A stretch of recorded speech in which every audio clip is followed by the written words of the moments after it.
বিসমিল্লাহির রহমানির রহিম। আজকে আমরা নবম শ্রেণী বিজ্ঞান অনুশীলন বই পৃষ্ঠা 38 পৃষ্ঠার সমাধান দিব।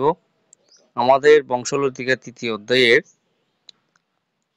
আজকে একটি ছক পূরণ করব। 38 পৃষ্ঠার একটি ছক রয়েছে। চলো আমরা সমাধানে চলে যাচ্ছি। এই ছকটি আমরা পূরণ করব এখন।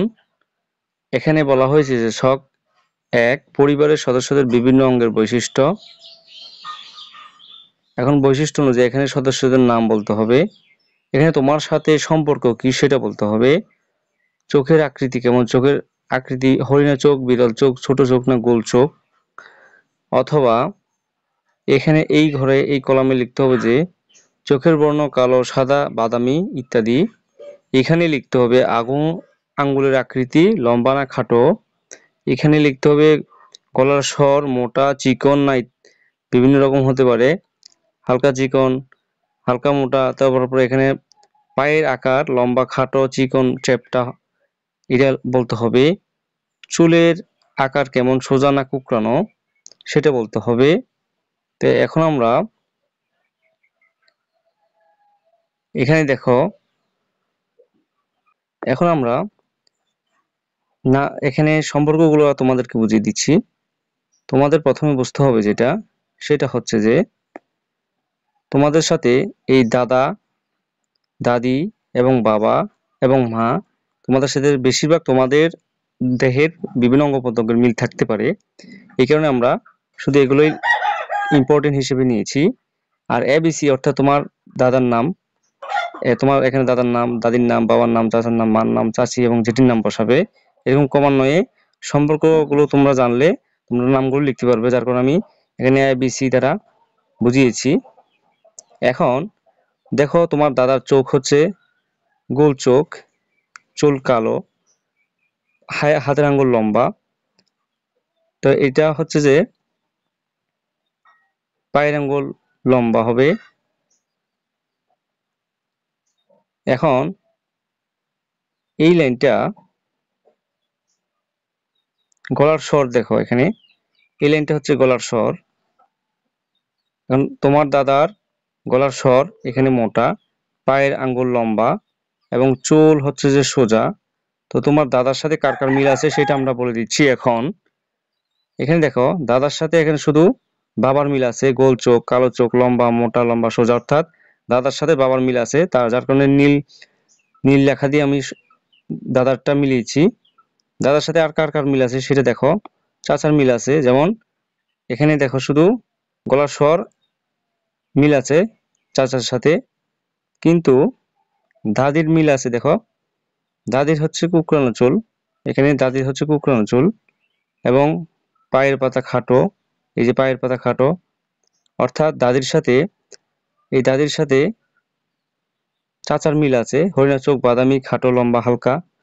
অর্থাৎ এখানে দাদির সাথে কার কার মিল আছে সেটা আমি দেখাচ্ছি এখন। এই চাচার হচ্ছে এই যে দাদির চোখের সাথে মিল আছে, চুলের সাথে মিল আছে, হাতের আঙ্গুল খাটো, হ্যাঁ বাদামি। তারপর দেখো এই যে মোটা, অর্থাৎ গলার স্বর মোটা, অর্থাৎ এটা পেয়েছে দাদার। তাহলে তোমরা বুঝতে পারলা দাদা এবং দাদির সাথে চাচার মিল পাওয়া যায় এবং বাবার সম্পূর্ণ মিল পাওয়া যায় দাদার সাথে। এখন আমরা এখন দাদার সাথে আর কার কার মিল আছে সেটা আমরা দেখে নিই। এই যে দেখো দাদার সাথে ওই যে নীল কালি হচ্ছে দাদার সাথে মিল, ফুফুর সাথে মিলে গোল চোখ কালো চুল কালো, হাতের হাতের আঙ্গুল লম্বা, গলার স্বর মোটা, পায়ের আঙ্গুল লম্বা এবং চুল হচ্ছে সোজা। তাহলে এটা হচ্ছে দাদার সাথে মিলে, যেহেতু নীল লেখা দিয়ে বুঝিয়েছি। আর কার কার মিল পাওয়া যাবে, এখানে আর কারো মিল পাওয়া যাবে না দাদার সাথে। এখন আমরা দাদির সাথে কার কার মিল আছে সেটা আমরা দেখাচ্ছি। দাদির সাথে দেখো দাদির হচ্ছে যে হরিণা চোখ, তো বোনের সাথে দাদির মিল আছে, বাদামি চুল হচ্ছে বাদামি, হাতের আঙ্গুল খাটো, গলার স্বর হচ্ছে হালকা চিকন। তাহলে দাদির সাথে মিলে যাচ্ছে। ঘন চুল কার, ঘন চুল তাহলে চুলগুলো আর তোমার পায়ের পাতা মিল আছে কিনা দেখবো একটু। এখানে দেখো পায়ের পাতা এবং চুলের কোনো মিল নেই। এখানে চুল হচ্ছে যে মায়ের সাথে মিলেছে তোমার মামা বোন, এবং এখানে দেখো মামা বোনের সাথে মায়ের মিল আছে। এখন আমরা মায়ের মিলগুলো খুঁজে বের করব। এখানে দেখো মায়ের হচ্ছে বিড়াল চোখ, হালকা লাল হচ্ছে চুল, চোখের কালার হচ্ছে যে হালকা লাল। হ্যাঁ, তারপর পায়ের পাতা খাটো, চিকন হচ্ছে গলার স্বর, চিকন হচ্ছে পায়ের আঙ্গুলগুলো। তারপরে দেখো এখানে ঘন মোটা হচ্ছে মায়ের চুলগুলো হচ্ছে ঘন মোটা। তাহলে এই মায়ের মায়ের বিষয়গুলোর সাথে কার কার মিল আছে সেটা আমরা খুঁজে বের করি।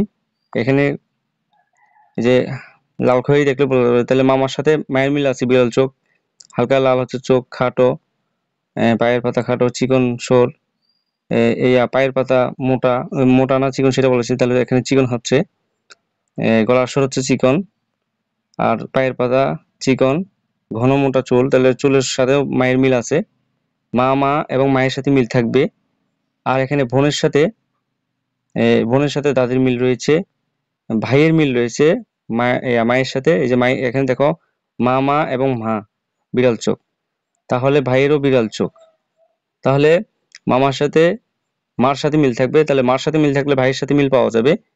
এখানে দেখো গলার স্বর চিকন, তাহলে লম্বা, এই যে লম্বা, পায়ের পাতা লম্বা, এটা কিন্তু দাদার পেয়েছে। তাহলে ভাই মারও পেয়েছে, হ্যাঁ, তারপরে দাদারও পেয়েছে। এখানে দেখো গলার স্বরগুলো মার পেয়েছে চিকন, ঘন মোটা চুল পেয়েছে মায়ের। তো এই হচ্ছে যে, তাহলে এখানে দেখবো আমরা চাচাতো ভাইয়ের সাথে কার কার মিল আছে। চাচাতো ভাই হচ্ছে হরিণা চোখ, অর্থাৎ দাদির চোখের মতো হয়েছে। এরপর দেখো কুকরানো চুল, অর্থাৎ দাদিরও কুকরানো চুল ছিল, তাহলে চাচাতো ভাইয়েরও কুকরানো চুল হয়েছে। এরপর দেখো বাদামি চোখ, তাহলে দাদির বাদামি চোখ ছিল, খাটো পায়ের আঙ্গুল খাটো ছিল দাদির, হালকা চিকন ছিল গলার স্বর, তাহলে দাদির, এবং পায়ের পাতা ছিল খাটো দাদির। তো চাচাতো ভাইয়ের আর দাদির একেবারে মিল পাওয়া যায়। তাহলে দাদির সাথে কার কার মিল থাকবে, চাচার, বাবার, হ্যাঁ, জেঠার।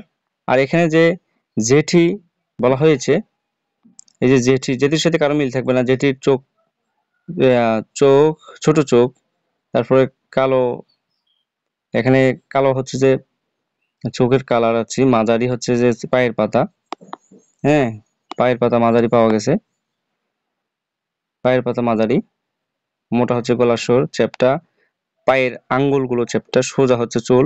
জেঠির বড় চোখ, সাদা চোখ, মাঝারি পায়ের পাতা, চিকন গলার স্বর, চিকন হচ্ছে যে পায়ের পাতা, এবং পাতলা হলো চুল। তাহলে জেঠির সাথে আর চাচির সাথে তেমন মিল পাওয়া যায়নি, যেহেতু এগুলো তোমার রক্তের না, তোমাদের বংশের না। তো এরকম সৃজনশীল উত্তরগুলো পেতে আমাদের চ্যানেলটি সাবস্ক্রাইব করে কমেন্ট বক্সে জানিয়ে দাও কেমন হয়েছে ক্লাসটি। ধন্যবাদ সকলকে।